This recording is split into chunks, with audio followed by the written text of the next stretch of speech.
Welcome back to Ankit's classroom. You all are here because every student deserves an easy learning. और आज के video में हम देखने वाले हैं स्टैंडर्ड 10th का चैप्टर 2 जिसका नाम है culture heritage of India traditional handicraft and fine arts का पार्ट 3।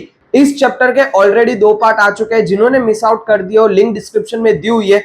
हमने लास्ट वीडियो में देखा था कि हमने फाइन आर्ट्स के बारे में शुरुआत की थी जिसके अंदर हमने म्यूजिक के बारे में देखा था और आज के वीडियो में हम देखने वाले हैं डांस के बारे में।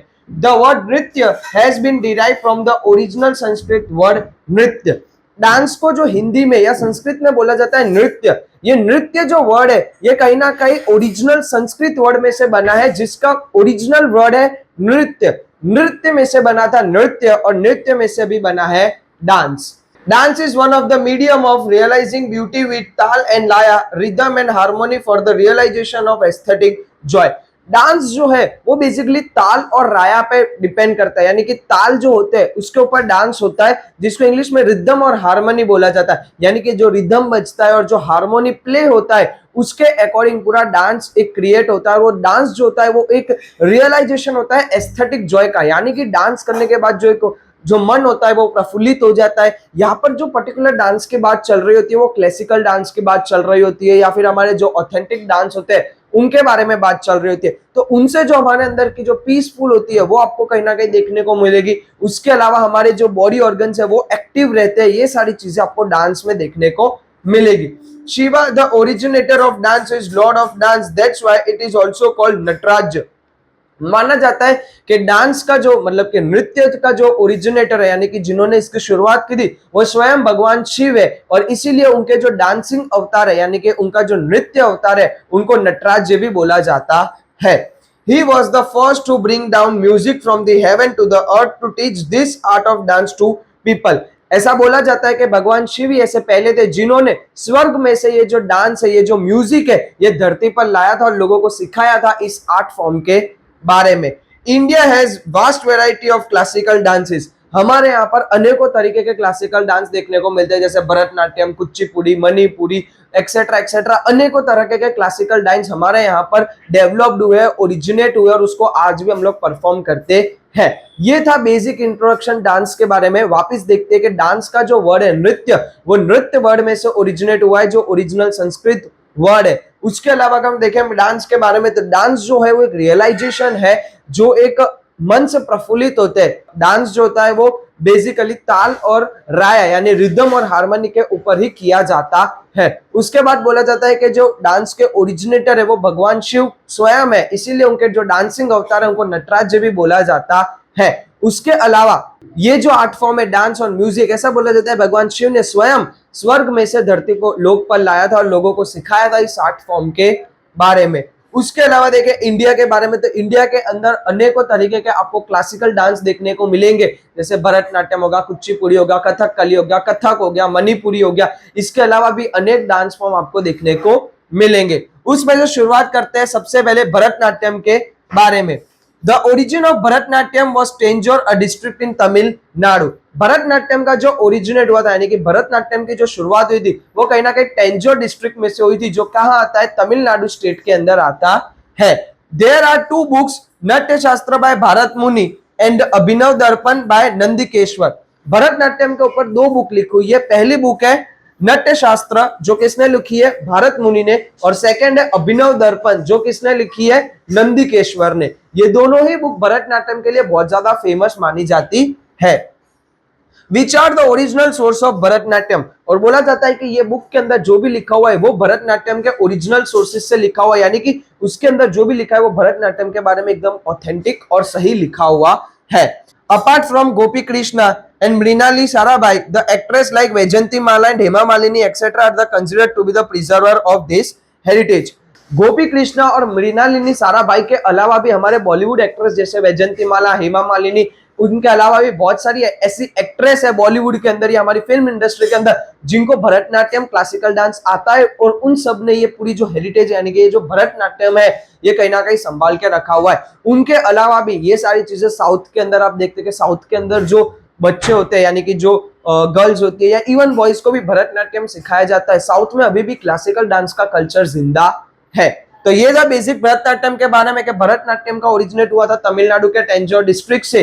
दो बुक लिखी हुई है, पहली है नाट्य शास्त्र जो भारत मुनि ने लिखी है, सेकंड है अभिनव दर्पण जो नंदिकेश्वर ने लिखी है, और दोनों ही बुक एक ऑथेंटिक बुक है, भरतनाट्यम के ओरिजिनल सोर्स इसके अंदर है। उसके अलावा अपार्ट फ्रॉम गोपी कृष्णा और मृणालिनी साराभाई के अलावा हमारे यहाँ पर एक्ट्रेस जैसे वैजंतीमाला, हेमा मालिनी और बहुत सारे फिल्म इंडस्ट्री के एक्ट्रेसेस ने भी ये जो भरतनाट्यम का हेरिटेज है वो संभाल के रखा हुआ है। उसके बाद जो सेकंड है वो है Kuchipudi. This style of dance was created in 15th century. Kuchipudi का जो ओरिजिनेट है वो कहीं ना कहीं 15th सेंचुरी के अंदर हुआ है। It is mostly based on the description of women's beauty. Kuchipudi का जो डांस है वो बेसिकली वुमेन्स ब्यूटी के ऊपर डिपेंड करता है, यानी कि उसके अंदर जो एक लड़की होती है, जो वुमेन होती है, उनका एलिगेंस दिखाया जाता है, उनकी जो सुंदरता होती है उसको डिस्क्राइब करते हैं। Different poses and gesture perform by male and female dancers are woven in the foundation of this dance. अलग अलग एक्सप्रेशन, अलग अलग पोजेस दिए जाते हैं, अलग अलग जेस्चर दिए जाते हैं। कौन देता है? तो यहाँ पर कुचिपुड़ी मेल या फीमेल डांसर होते हैं, वो एक दूसरे के साथ कंबाइन करते हैं, एक दूसरे के साथ फाउंडेशन बनाते हैं और उसके बाद वो लोग कुचिपुड़ी डांस परफॉर्म करते हैं। अलग अलग पोजेस देना, यानी कि एक डांस के बाद एक जगह पर ठहराव लाना, वहां पर वो चीज को एक्सप्लेन करना या लोगों को समझाना कि वो चीज के इनर ब्यूटी क्या है। यहाँ पर ये जो कुचिपुड़ी डांस है पूरा फीमेल के ब्यूटी, उनके जो एलिगेंट होता है उनको डिस्क्राइब करता है। Kuchipudi is famous in Andhra Pradesh. Kuchipudi जो डांस फॉर्म है वो आंध्र प्रदेश में बहुत ज्यादा फेमस है। Guru Prabhat Sharma, Raja Reddy, Shobha Naidu etcetera are well known dancer who have preserved this Asian tradition. Guru Prahlad Sharma है, राजा रेड्डी है, उनके अलावा शोभा नायडू है, उनके अलावा और भी बहुत सारे ऐसे लोग हैं, बड़ी हस्ती है जिन्होंने कहीं ना कहीं ये डांस को, ये कुचिपुड़ी जो आर्ट फॉर्म है इसको एक अलग लेवल पर लेके गए और वो वेल नोन कुचिपुड़ी डांसर्स में उनका नाम आता है। थर्ड है Manipuri. The people of Manipuri dance on every occasion and festival. Manipur के जो लोग होते हैं वो मणिपुरी डांस हर ओकेशन पे, यानी कि कोई भी शुभ कार्यक्रम होता है तब या हर त्योहार पे परफॉर्म करते हैं। This dance style is chiefly based on Raslila and बाल लीला ऑफ श्री कृष्ण।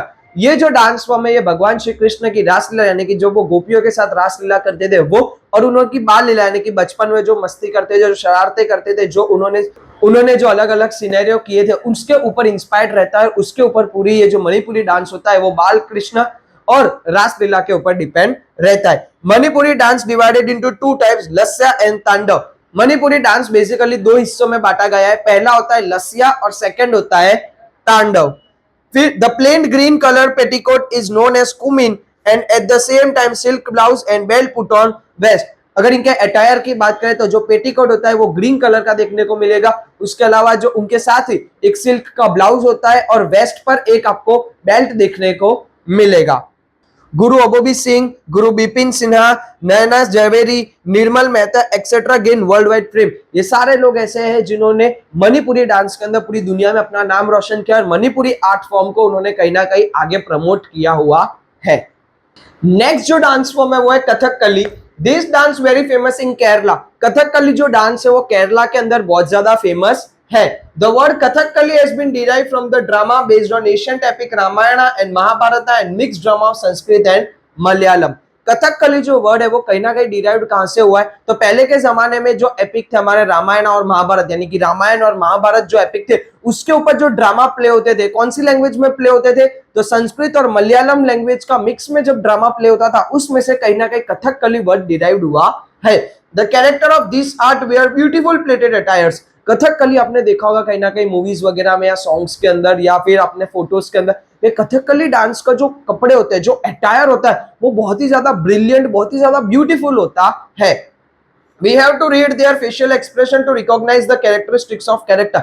हाँ, कथकली अगर हम लोग डांस देखते हैं तो हमको कैरेक्टर जो मतलब जो भी कैरेक्टर वहां पे प्ले हो रहा है, कथकली डांस के अंदर अलग अलग कैरेक्टर प्ले होते हैं, तो वो कैरेक्टर हमको पहचानने के लिए उनके एक्सप्रेशन को नोटिस करना पड़ेगा। जैसे अगर फॉर एग्जांपल रामायण का पूरा कथकली हो रहा है तो रामायण के अंदर जिसके अंदर एरोगेंस वाला एक्सप्रेशन, जिसके अंदर गुस्सा होगा, तो वो कहीं ना कहीं शो करेगा कि ये जो कैरेक्टर है वो रावण का कैरेक्टर डिस्प्ले कर रहा है। उसके जगह पर जो एक कैरेक्टर के अंदर कामनेस होगी, सिंप्लिसिटी होगी, वो उससे एक्सप्रेशन से पता चलेगा कि वो भगवान राम का रोल प्ले कर रहे हैं। तो इसी तरीके से कथकली के अंदर कैरेक्टर के एक्सप्रेशन से पता चलता है कि वो कौन सा रोल प्ले कर रहे हैं।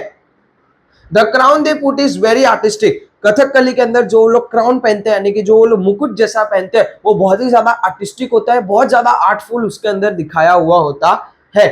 The character perform his her dance with facial expression and poses of hand to introduce the character of Trilok. They come in front of curtain with the light of earthen lamp only. यहाँ पर क्या होता है कि Kathakali dance में जब character अपने आप का इंट्रोडक्शन देने आ रहे होते हैं या कैरेक्टर ये एक्सप्रेशन के थ्रू बता रहे होते हैं कि वो किसका रोल प्ले कर रहे होते हैं, तो पूरे ऑडिटोरियम में अंधेरा होता है, वो कर्टन्स के सामने है कि जो पर्दे होते हैं पर्दे के आगे आते हैं, हाथ में उनके सिर्फ दिया होता है यानी कि सिर्फ अर्थन लैंप होता है और उससे वो उनका एक्सप्रेशन देके उनका जो कैरेक्टर होता है वो हमें बताता है कि वो कौन सा कैरेक्टर प्ले कर रहे हैं। Poet of Kerala Shri Vallathol founded Kala Mandal. जो पोएट थे केरला के वल्लाठोड, उन्होंने कला मंडल की फाउंडेशन की थी यानी कि कला मंडल उन्होंने शुरुआत की थी। उसमें Krishna Prasad and Shivaraman etcetera have earned fame world wide. Krishna Prasad और शिवाराम जो है उन्होंने कहीं ना कहीं वर्ल्ड वाइड में कथकली के अंदर अपना नाम रोशन किया है। इनके अलावा भी बहुत सारे ऐसे कथकली आर्टिस्ट है जिन्होंने पूरे जो कथकली आर्ट फॉर्म है उसको पूरी दुनिया भर में क्या किया है, प्रमोट किया है। उन्होंने पूरी दुनिया भर में इसकी इस आर्ट को प्ले किया हुआ है। उसके बाद सेकंड आता है कथक डांस। अब आप समझिए कि कथकली और कथक दोनों अलग अलग है, दोनों एक नहीं है। ज्यादातर लोग दोनों में सेम चीज लिख के आते हैं बट ऐसा नहीं है। कथकली और कथक के बीच में बहुत ज्यादा डिफरेंस है। Kathak dance, the line Kathak करे सो कथक कहावे related to the Kathak dance. हमारे यहाँ पर एक लाइन चलती है कथक करे सो कथक कहावे। ये जो लाइन है वो कथक डांस के लिए बोली गई है। The Kathak dance narrates the life event and incident of Lord Krishna. Kathak dance के अंदर लाइफ इंसिडेंट यानी कि एक इंसान के जीवन में कैसी परिस्थिति आती है, कि इंसान के जीवन में क्या क्या इंसिडेंट होते हैं वो दिखाया जाता है। और दूसरा भगवान श्री कृष्ण की भक्ति दिखाई जाती है।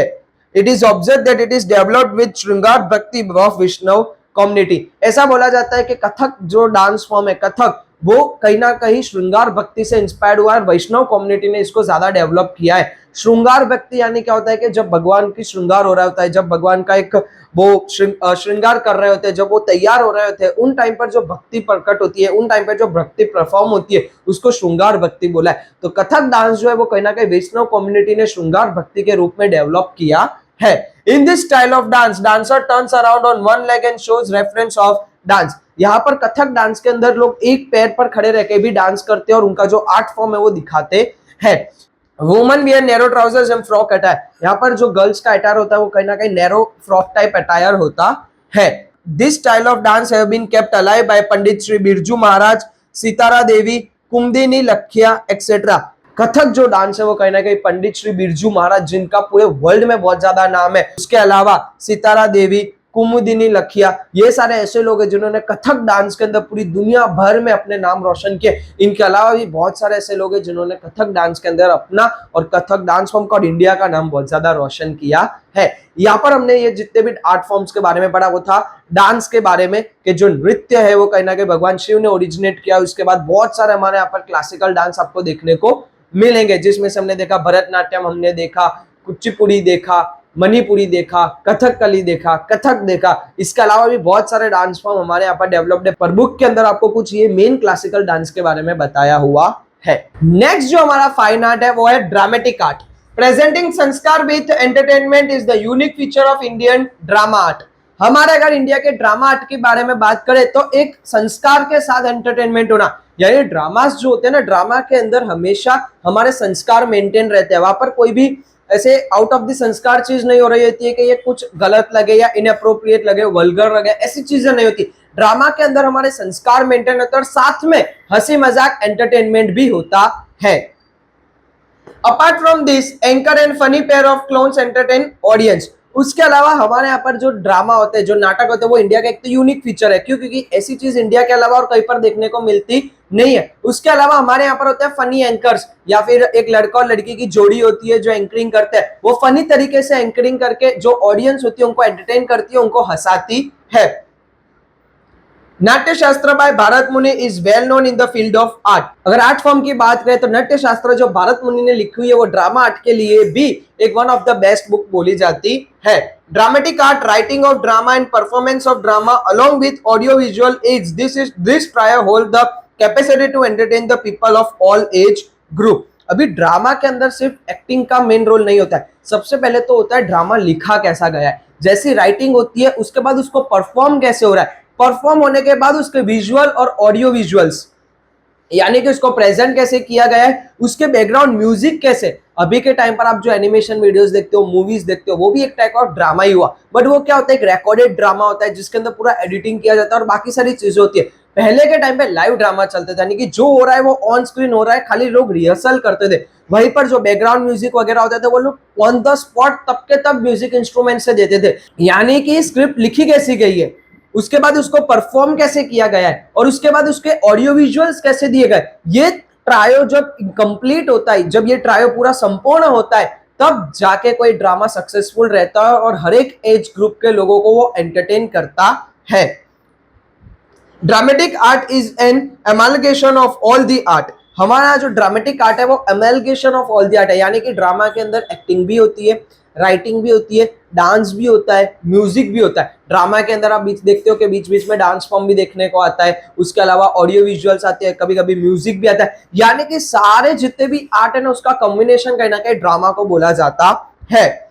Describing in Bharat Muni says, there is no book, there is no sculpture, there is no knowledge, there is no deed which is lacking in dramatic art। हम जो भारत मुनि ने बुक लिखी हुई है उसके अंदर उन्होंने ऐसा बोला है कि ऐसी कोई बुक नहीं है, ऐसा कोई नॉलेज नहीं है, ऐसी कोई इच्छा नहीं है, ऐसी कोई वस्तु नहीं है जो ड्रामा के अंदर ना हो। ड्रामेटिक आर्ट जो है वो कहीं ना कहीं संपूर्ण चीज है जिसके अंदर एंटरटेनमेंट से लेके एजुकेशन है, नॉलेज है, लोगों को अवेयरनेस मिलती है, ये सारी चीजें हमारे ड्रामेटिक आर्ट में आपको देखने को मिलेगी। The first drama of Bharat Muni was Devasur Sangram। In Sanskrit literature, we have various well-renowned dramatists। ठीक है, भारत मुनि का जो सबसे पहला जो ड्रामा था उसका नाम था देवासुर संग्राम, जो संस्कृत लिटरेचर के अंदर था। इसके अलावा भी हमारे पास बहुत सारे ड्रामेटिस्ट लोग थे जो ड्रामा लिखते थे और परफॉर्म भी करते थे। Bhasa is the poet of poets among them. उसमें से भास करके जो पोएट थे वो कवियों के कवि कहलाए जाते थे, यानी कि पोएट्स के भी पोएट जो थे वो कौन थे, भास थे। He has educated as drama like Karnabhara, Urubhanga, द्वितीयनम बेस्ड ऑन महाभारत। जो भास थे इन्होंने ये जो 3 ड्रामा दिए हुए थे ये टोटली बेस्ड ऑन महाभारत थे। यानी कि देखो आप समझिए कि रामायण जो होती है ना, रामायण की रामलीला करना बहुत इजी है क्योंकि रामायण एक सीक्वेंस में जाती है। महाभारत जो इसके अंदर बहुत सारे लोग हैं, 5 पांडव, 100 कौरव, उसके अलावा मामा शकुनी और भी भगवान श्री कृष्ण अभी आते हैं, उसके अंदर बहुत सारे कैरेक्टर होते हैं। तो महाभारत जो होता है ना वो ड्रामा में एज अ सीन प्ले होता है कि सपोज कि हमने कोई एक सीन उठा के प्ले किया, भागवत गीता जो है उनको बता दिया, उसके अलावा अगर कुछ द्रौपदी चीरहरण है तो वो पर्टिकुलर एक सीन बता दिया, यानी कि ड्रामा जो है वो महाभारत के as a base of scene बनते हैं। तो जो भास थे उन्होंने जितने भी ड्रामा लिखे थे वो कहीं ना कहीं महाभारत के बेस उन्होंने लिखे हुए थे। Whereas Kalidas, the foremost poet, gifted us play like Abhigyan Shakuntalam, Vikramorvashiyam and Malavikagnimitram. ये सारे जो 3 मेन ड्रामा है ये किसने लिखे हुए, हमारे फॉरमोस्ट जो पोएट थे कालिदास, उन्होंने ये सारे ड्रामास लिखे हुए। उसके अलावा apart from above many dramatist came and enriched the dramatic art in Sanskrit literature. इन सब के अलावा यानी कि कालिदास, भास, भारत मुनि, इन सब के अलावा भी बहुत सारे ड्रामेटिस्ट हैं जिन्होंने संस्कृत लिटरेचर के अंदर हमारे ड्रामा को प्रमोट किया हुआ है, ड्रामा बनाए हुए और ड्रामा सक्सेसफुली उन्होंने परफॉर्म भी किए हैं। The name of Jayashankar Sundari is foremost in the dramatic art of Gujarati। अगर गुजराती ड्रामेटिक आर्ट की बात करें तो सबसे पहला नाम आता है Jayshankar Sundari. Beside Amrit Nayak, Bapulal Nayak, Dina Pathak, Jaswant Thakar, Upendra Trivedi, Pravin Joshi, Deepak Ghiwala etcetera are remarkable playwright. और ये जितने भी सारे लोग हैं, ये सारे जितने भी जयशंकर सुंदरी के अलावा ये सारे गुजराती ड्रामेटिक आर्ट में बहुत ज्यादा इंपॉर्टेंट रोल प्ले कर चुके हैं और इन्होंने हमारे गुजराती आर्ट फॉर्म को कहीं ना कहीं बहुत ज्यादा आगे लेके गए। There is a greater contribution of regional and other drama institution in this field। इसके अंदर अलग अलग रीजन के अपने अपने ड्रामास होते हैं जिन्होंने अपने अपने अंदर कंट्रीब्यूट किया हुआ है। ड्रामा एक ऐसा आर्ट है जो इंडिया के हर कोने में पहले होता था, पर अभी ड्रामा जो है वो कहीं ना कहीं बहुत ज्यादा कम हो गया है।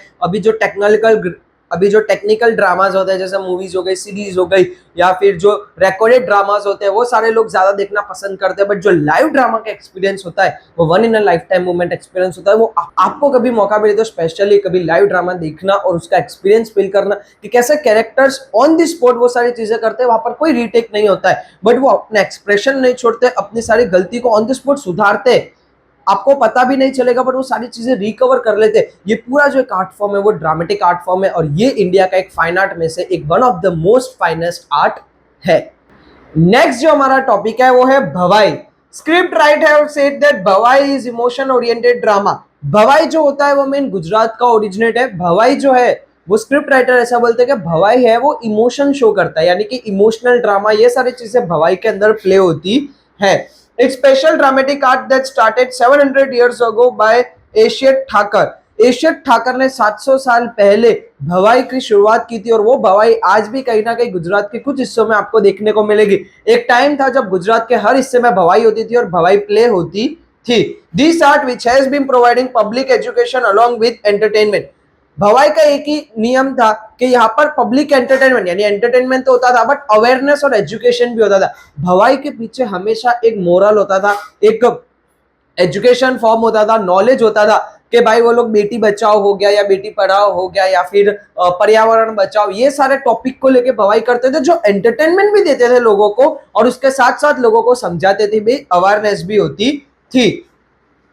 At the economic rate promote during Solanki era, और जब हमारे यहाँ पर सोलंकी एरा चल रहा था तब कहीं ना कहीं भवाई और ज्यादा प्रमोट हुआ था।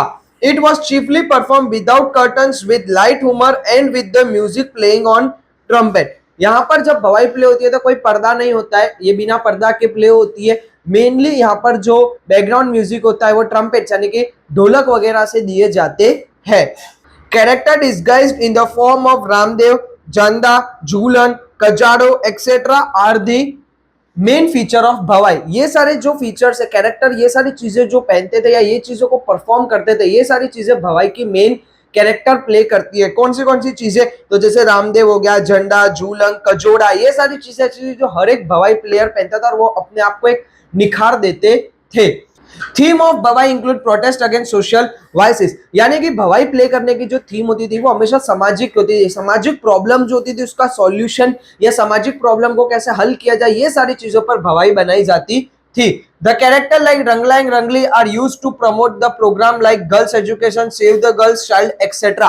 बेटी बचाओ बेटी पढ़ाओ, ये सारे जो प्रोग्राम होते थे इनको पर्टिकुलरली अवेयरनेस करने के लिए भवाई के दो मेन कैरेक्टर होते थे, एक कैरेक्टर रंगलो और दूसरी रंगली। ये जो रंगला और रंगली का कैरेक्टर था ये भवाई का one of the most famous character थे, और इसी की वजह से भवाई जो थी वो बहुत ज्यादा फेमस हुई थी, बहुत ज्यादा लोग उसको देखना पसंद करते थे, और इससे बेटी बचाओ बेटी पढ़ाओ या फिर ये सारे जो सोशल प्रोग्राम्स थे इनके बारे में लोगों को नॉलेज मिलता था। Those who perform this Bhavai play trumpet pray to the goddesses by reacting hype, और ये जो लोग भवाई करते थे ये लोग भगवान की पूजा भी करते थे, यानी कि ये जो पीछे ढोलक वगैरह बजते थे भवाई के अंदर ही वो लोग भगवान की अर्चना करते थे, पूजा करते थे और उनको याद भी करते थे। तो ये था बेसिकली भवाई के बारे में, जो कहीं ना कहीं गुजरात या फिर उस टाइम कर इंडिया में देखी जाती थी। रंगलो रंगली इसका मेन कैरेक्टर था। ये लोग सोशल प्रॉब्लम्स को ऊपर ड्रामा बनाते थे बट एंटरटेनमेंट फॉर्म में, ताकि लोग को हंसी भी आए और वो उस प्रॉब्लम को समझे भी, और इसी की तरह से भवाई जो है वो कहीं ना कहीं 700 years पहले शुरुआत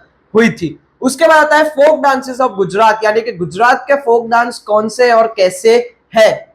there are varied dance from belonging to different communities of Gujarat. Gujarat इतना बड़ा है कि उसके अलग अलग कम्युनिटी के अलग अलग फोक डांस देखने को मिलते हैं। This dance forms are according to the tradition and customs. हर एक इंसान के अपने अपने रीति रिवाज के अकॉर्डिंग, हर एक कम्युनिटी के अपने अपने रीति रिवाज के अकॉर्डिंग उनके फोक डांस बनाए गए। गुजरात एक ही है बट गुजरात के अलग अलग फोक डांस आपको देखने को मिलेंगे। Among them are tribal and folk dances, ठीक है, उसमें से कुछ जैसे ट्राइबल और फोक डांस, यानी कि जो ट्राइबल लोग हैं जो जंगल वगैरह में रहते हैं उनके डांस अलग है। हमारा मोस्ट फेमस गरबा, ठीक है, जो गुजरात का गरबा है वो, उसके अलावा रास, उसके अलावा जो रास लीला होती है गुजरात की, गरबा और रास दोनों एक दूसरे से इंटीग्रेटेड है। गरबा, उसके बाद Raas and many more folk dances. उसके अलावा भी अनेकों फोक डांस आपको गुजरात के अंदर देखने को मिलेंगे। Such art of dance can be seen at the time of festivals, marriage and fairs. ये सारे आपको फोक डांस जो है गुजरात के वो आपको मैरिज के फंक्शन में या फिर हमारे यहाँ पर जब नवरात्रि जैसे फेस्टिवल्स आता है तब, या गुजरात के अलग अलग मेले होते हैं, उन सारी जगह पर आपको गुजराती फोक डांस देखने को मिलेंगे। नेक्स्ट जो हमारा टॉपिक है वो tribal dance of Gujarat. Tribal dance of Gujarat is seen at the time of festival, marriage, fairs and please the god goddesses. जो ट्राइबल डांस है गुजरात का वो आपको कब देखने को मिलेगा, तो जब त्योहार होते हैं, जब कोई शुभ प्रसंग होता है, मैरिज वगैरह होती है, जब भगवान की आराधना करनी होती है, तो उस टाइम पर ट्राइबल डांस आपको देखने को मिलेगा। Most of dances are perform by forming a circle along with various traditional music instrument like drum, traditional manjira, thali, dholak with songs in regional language. ये जो परफॉर्म होता है, मतलब ट्राइबल डांस कैसे होता है, तो एक सर्कल के अंदर होता है, ठीक है। यहाँ पर म्यूजिकल इंस्ट्रूमेंट बज रहे होते हैं, जैसे मंजीरा बज रहे होते हैं, ढोलक बज रहा होता है, तबला बज रहा होता है, अलग अलग म्यूजिकल इंस्ट्रूमेंट बजते हैं और रीजनल लैंग्वेज में गाना बज रहा होता है, यानी कि टिपिकल गुजराती लैंग्वेज के अंदर सॉन्ग बज रहा होता है। In the dance from known as Chadho, characters imitate different birds, creatures like peacock, squirrel and sparrow. Dance like Marino Chalo, Thakariyo Chalo are seen in dance. अब इसके अंदर जो लोग होते हैं वो कैसा अटायर पहनते हैं, तो कोई पिकॉक बनता है, कोई स्पैरो बनता है, कोई जो पर्टिकुलर एक एनिमल्स या बर्ड्स के अटायर पहनते हैं। ये सारे जो है ना वो ट्राइबल डांस आपको कहीं ना कहीं आदिवासी लोग यानी कि गुजरात के जो जंगल एरिया में जो लोग रहते हैं उनके अंदर आपको ये डांस देखने को मिलेगा। डांस जैसे मालिनो चालो, ठाकरियो चालो, ये सारे जो डांस है वो डांग डिस्ट्रिक्ट के अंदर बहुत ज्यादा फेमस है। West Tippani dance of labourer performed by Bhil and Koli communities. Dancer perform dance in group on a set of thick sticks which are joined with small sticks struck to the ground. अब जो टिप्पणी dance होता है, जो particular जो labourers मजदूर community जो होती है, जैसे भील या कोली कम्युनिटी के जो लोग होते हैं वो इसको परफॉर्म करते हैं। कैसे परफॉर्म करते हैं, तो एक थिक स्टिक्स होती है, वो स्टिक के ऊपर ये लोग डांस करते हैं। ये बेसिकली गुजरात के ट्राइबल डांस के बारे में बताया हुआ है, जो हमारे फॉरेस्ट एरिया में जो लोग रहते हैं, जो माइनॉरिटी है गुजरात के अंदर, उनके बारे में बात चल रही है। जैसे कि पहले वो लोग पीकॉक या स्क्विरल, ये सारे जो एनिमल्स या बर्ड्स होते हैं उनके अटायर पहन के जो एक राउंड फॉर्म के अंदर म्यूजिकल इंस्ट्रूमेंट के साथ डांस करते हैं। यहाँ पर जो सॉन्ग होता है वो रीजनल लैंग्वेज के अंदर सॉन्ग होता है। डांग district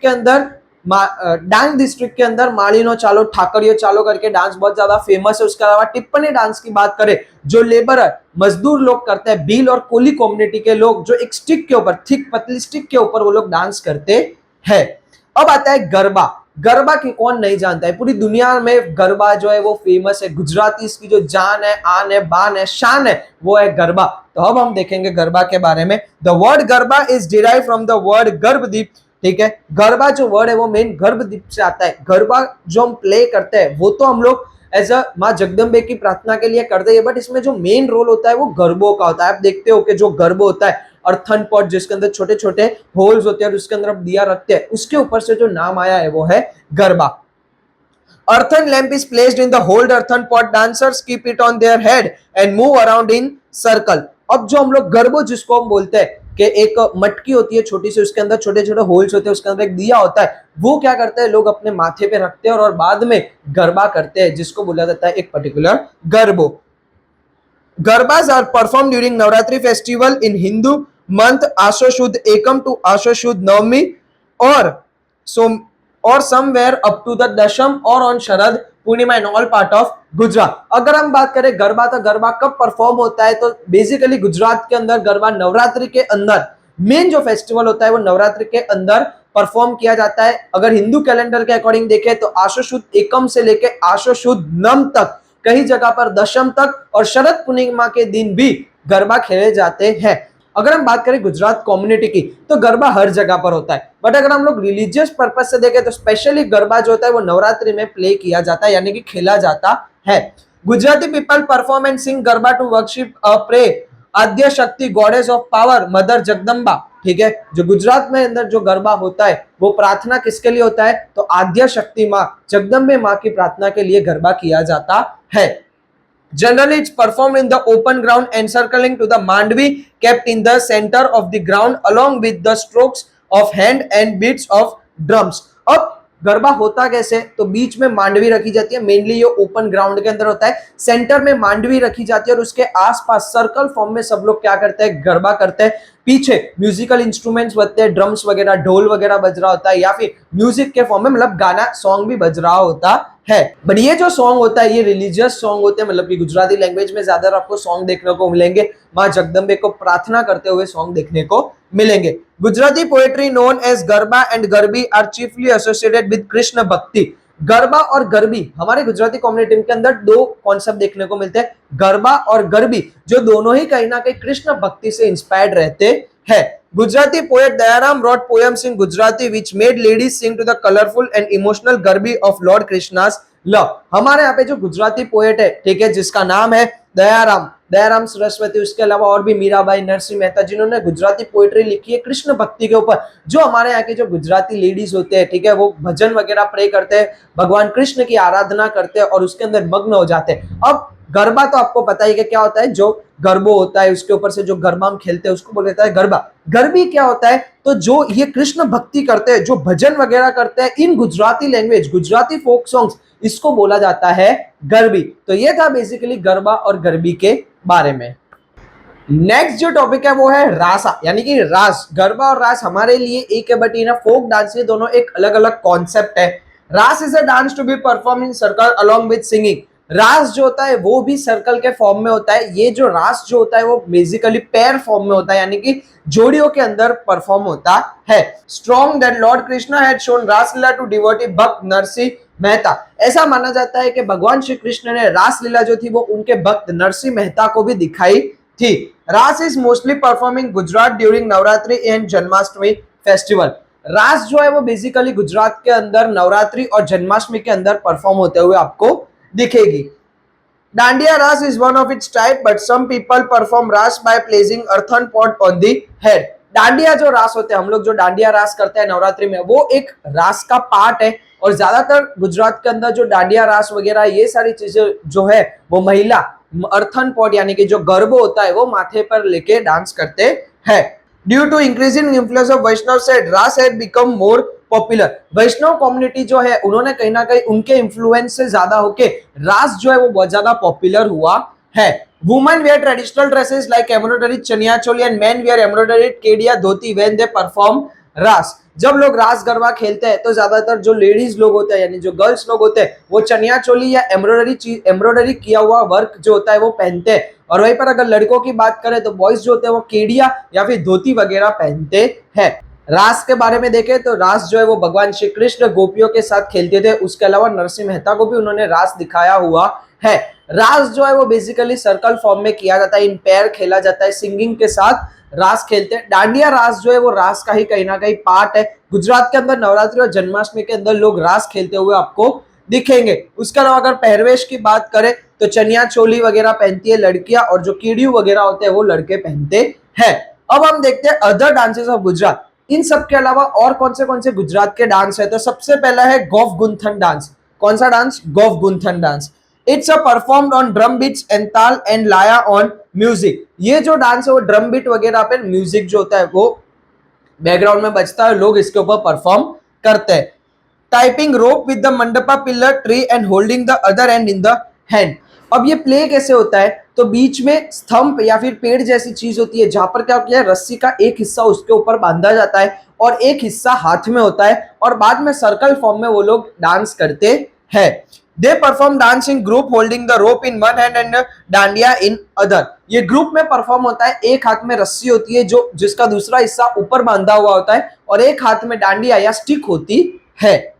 They make creeper like form action going one inside and other coming outside। वो लोग कैसा करते हैं कि सपोज 10 लोग एक साथ कर रहे हैं तो 5 लोग अंदर जाते हैं, 5 लोग बाहर आते हैं, यानी कि zigzag फॉर्म में वो लोग प्ले करते हैं। This is repeating turn formatting a circle. और ये चीज वो लोग रिपीटिंग करते जाते हैं, यानी कि एक टाइप ऑफ अलग टाइप ऑफ गरबा करते हैं जो सर्कल में ही होता है।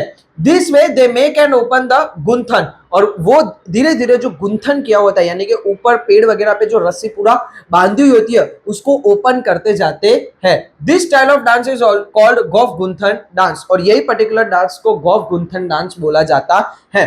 गौफ गुंथन डांस जो है वो कैसे परफॉर्म होता है, तो पेड़ या स्तंभ के ऊपर जो रस्सी होती है वो एक ऊपर बांधी हुई होती है और एक लोगों के हाथ में होती है और एक हाथ में डांडिया या स्टिक होती है। सर्कल फॉर्म में ही होता है। कैसे होता है? क्रीपर फॉर्म होता है, जिगजैग फॉर्म बनता है। जब एक इंसान अंदर जाता है तो दूसरा इंसान बाहर आता है, यानी कि ऑल्टरनेट पे वो लोग ऐसे गरबे के टाइप की तरह वो लोग डांस करते हैं। और ये पर्टिकुलर डांस को क्या बोला जाता है? गौफ गुंथन डांस बोला जाता है। सेकंड आता है धमाल डांस ऑफ सिद्धिस। सिद्धिस लोगों का जो धमाल डांस है वो Siddis presently residing in Jambur village in the centre of Gir. अभी अगर सिद्धिस की बात करें, सिद्धिस लोग कहाँ रहते हैं, तो जम्बूर विलेज में रहते हैं जो कहीं ना कहीं गिर सोमनाथ के सेंटर में आता है। Originally belong to the Africa performing this dance. ये लोग जो सिद्धिस लोग हैं उनको बोला जाता है कि ओरिजिनली ये लोग अफ्रीका से बिलोंग करते हैं बट बहुत सालों से यहीं पर रहते हैं और यहीं के रह चुके हैं। They perform dance by rhythmically striking mashira, coconut shell containing earthen lamp inside covered with a cloth, wearing peacock feather and holding small drums in hands formating a circle. Typically आपने जो आदिवासियों का डांस देखा होता है ना, ये वो होता है। ये लोग क्या करते हैं, बेसिकली ये जो चीज होती है वो कैसे प्ले होती है, तो कोकोनट के अंदर ये लोग दिया करते हैं, उसको कपड़े से ढक देते हैं। उसके बाद ये लोग पिकॉक के फीदर्स पहनते हैं, यानी कि पीछे पिकॉक के फेदर्स होते हैं, और बाद में हाथ में एक छोटा सा ड्रम होता है, और उसके बाद वो लोग डांस करते हैं। They dance with high and low pitch introduction of ho ho sound which echoes in the whole forest. और डांस करते करते वो लोग बीच में साउंड प्रोड्यूस करते हैं, हो हो साउंड प्रोड्यूस करते हैं, जिसकी वजह से क्या होता है, फॉरेस्ट के अंदर वो साउंड इको होता है, यानी कि और ज्यादा गूंजता है। They dance in a group imitating the voice of animals and birds. और जब वो लोग डांस कर रहे होते हैं तो वो लोग एनिमल्स और बर्ड्स के आवाज भी निकालते हैं। तो बेसिकली ये था धमाल डांस ऑफ सिद्धिस। सिद्धिस लोग जो है वो कहीं ना कहीं अभी जम्बूर विलेज में रहते हैं, जो गिर के बीच में आया हुआ है, जंगल के अंदर। ये कहीं ना कहीं ओरिजिनेट माने जाते हैं कि ये लोग अफ्रीका से बिलोंग करते हैं। ये लोग कैसे डांस परफॉर्म करते हैं, तो ये लोग जो कोकोनट का शेल होता है उसके अंदर क्या करते हैं, दिया करते हैं, उसको कपड़े से ढकते हैं, उसके बाद पिकॉक के फेदर्स वगैरह पहनते हैं, हाथ में छोटा सा ड्रम रखते हैं, और उसके बाद ये लोग डांस करते हैं। डांस करते करते ये लोग हो का साउंड भी प्रोड्यूस करते हैं, जो फॉरेस्ट के अंदर इको होता है। उसके अलावा बर्ड्स और एनिमल्स का साउंड भी ये लोग निकालते हैं, जिसकी वजह से क्या वो लोग एक एंटरटेन करते हैं, और उनका एक पार्ट ऑफ कल्चर है। नेक्स्ट जो है मेरायो डांस, पढ़ार डांस एंड कोडियो एंड मेर डांस। ये सारे भी जो है वो गुजरात के अदर डांस फॉर्म में आते हैं। This type of dance is seen near the steppe of Banaskantha region. Banaskantha का जो स्टेपवेल है, यानी कि जो वाव है, उसके आसपास के रीजन में आपको ये डांस देखने को मिलेगा। Toran is woven with the tall grass of reed and jhunjhudi. यहाँ पर तोरण बनाया जाता है, जो अलग अलग झुंझुड़ी झाड़ और ये सारे जो अलग अलग तरीके पे जो घास होते हैं, उस घास से एक तोरण बनाया जाता है। This dance is perform on the drum beat and sword tricks. ये जो डांस है ये कहीं ना कहीं जो ड्रम बीट्स होते हैं, यानी कि जो ढोल वगैरह होता है वो, और ट्रिक्स यानी कि एक अलग तरीके का इंस्ट्रूमेंट होता है, उसको बजाने के बाद इसको परफॉर्म किया जाता है। This type of dance is called Mirayo dance, और इस पर्टिकुलर डांस को बोला जाता है मिरायो डांस। मिरायो डांस जो है वो बनासकाठा स्टेपवेल के, मतलब बनासकाठा वाव के आसपास के रीजन में आपको देखने को मिलेगा। ये जो पर्टिकुलरली डांस है वो परफॉर्म किस पर होता है, तो जो ड्रम बीट्स होते हैं या ट्रिक्स होते हैं उसके ऊपर प्ले होता है। यहाँ पर जो तोरण बनाया जाता है घास वगैरह से, जो ये लोग पहन के परफॉर्म करते हैं। In Surendranagar region the people of Pathar community dance with taal and laya of dandiya and manjira. वहीं पर अगर सुरेंद्रनगर रीजन की बात करते हैं तो वहां के जो लोग हैं वो ताल और राया पर डांस परफॉर्म करते हैं, और डांडिया और मंजीरे के साथ वो लोग परफॉर्म करते हैं। While dancing, they generate scenes like sea waves and like a ship moving on sea waves. और जब वो लोग डांस करते हैं तो वो लोग कुछ ऐसा सीन करते हैं कि जैसे कि एक जो वेव्स होती है, सी की कैसी वेव्स होती है, ओशंस के कैसे मोजे होते हैं, वेव्स होती है, और वो वेव्स के ऊपर शिप कैसे ऐसे आगे पीछे होके चलती है, इस तरीके का सीन वो लोग क्रिएट करते हैं। Kolis of Saurashtra perform Koli dance holding madariso, which is a colorful cloth for tying on head and headgear decorated with embroidery and mirrors tied with green colored embroidery band. वहीं पर अगर हम सौराष्ट्र रीजन की बात करें तो वहां के जो कोलीज लोग होते हैं, वो लोग जो आर्ट फॉर्म परफॉर्म करते हैं, वो लोग माथे पर हेडगेयर यानी कि जो पगड़ी हम बोलते हैं, टर्बन जिसको हम बोलते हैं, वो पहनते हैं। वो पूरा एक एम्ब्रॉयडरी वर्क किया हुआ एक पगड़ी होती है, अच्छी सी वेल फिनिश्ड के साथ। They wear belt on their waist to perform dance, और वो लोग कमर के ऊपर भेंट करके, मतलब वेस्ट के ऊपर भेंट करके पट्टे जैसा बांधते हैं, वो भी एम्ब्रॉयडरी वर्क का होता है। सिमिलरली मेरे dance of Saurashtra and other dance of Bharwad tribe are well known. और यहीं पर जो कोलीज लोगों का डांस है, उसके अलावा भरवाड़ कम्युनिटी का जो डांस है वो भी बहुत ज्यादा प्रख्यात, बहुत ज्यादा जानीता है। As we discussed in the previous chapter, here also we find the Indian culture is universal. जैसे हमने आगे के चैप्टर में देखा हुआ है, फर्स्ट चैप्टर के अंदर, कि जैसे हमारा इंडियन जो कल्चर है वो कहीं ना कहीं बहुत rich and very heritage culture है, वैसे हम सेकंड चैप्टर के कंक्लूजन में भी ये बोल सकते हैं कि हमारे पास इतने सारे अलग अलग आर्ट फॉर्म है कि कहीं ना कहीं इंडिया जो है वो पूरी दुनिया में एक यूनिक प्लेस होल्ड करता है। As a result of arrival of various tribes since ancient times to contemporary, one many changes occurred like growth and development of handicraft, home artistry, painting, dancing and various other fine arts. जैसे जैसे हमारे यहाँ पर अलग अलग tribes के लोग आए, वो यहीं पर बस गए, पहले यहाँ पर आए थे, बाद में यहीं के हो गए, यहीं पर रहने लगे, और धीरे धीरे उन्होंने अपने तरीके से हैंडीक्राफ्ट के अंदर, आर्टिस्ट के अंदर, डांसिंग के अंदर, पेंटिंग के अंदर, हर एक फाइन आर्ट और हैंडीक्राफ्ट आर्ट के अंदर उन्होंने अपना कंट्रीब्यूट किया और हमारे देश को कहीं ना कहीं इन सारी चीजों में डेवलपमेंट दिलवाया है। This shows rich and married heritage of India and it leaves permanent impression of India on the horizon of world. और ये सारी चीजें जो है ये शो करती है कि हमारा हेरिटेज कितना है भव्य है, कितना बड़ा हमारा हेरिटेज है, कितने सारे आर्ट फॉर्म हम लोग सीखते हैं और ये सारे जो इंडिया के आर्ट फॉर्म से पूरी दुनिया जानती है और पूरी दुनिया में इसकी वजह से इंडिया, हमारा जो भारत है, वो अपनी एक डोमिनेंट पोजीशन हासिल करता है। और इसी के साथ ये जो चैप्टर है यहीं पर खत्म होता है। आप कमेंट्स में बताइए कि आपको वीडियो कैसा लग रहा है, एक्सप्लेनेशन कैसा लग रहा है। लाइक कीजिए, शेयर कीजिए, सब्सक्राइब कर दिए। जिसने व्हाट्सएप चैनल अभी तक ज्वाइन नहीं किए, लिंक डिस्क्रिप्शन में दी हुई है, आप व्हाट्सएप चैनल ज्वाइन कर सकते हैं और बने रहिए अंकित क्लासरूम के साथ। जय हिंद, जय Bharat, thank you very much.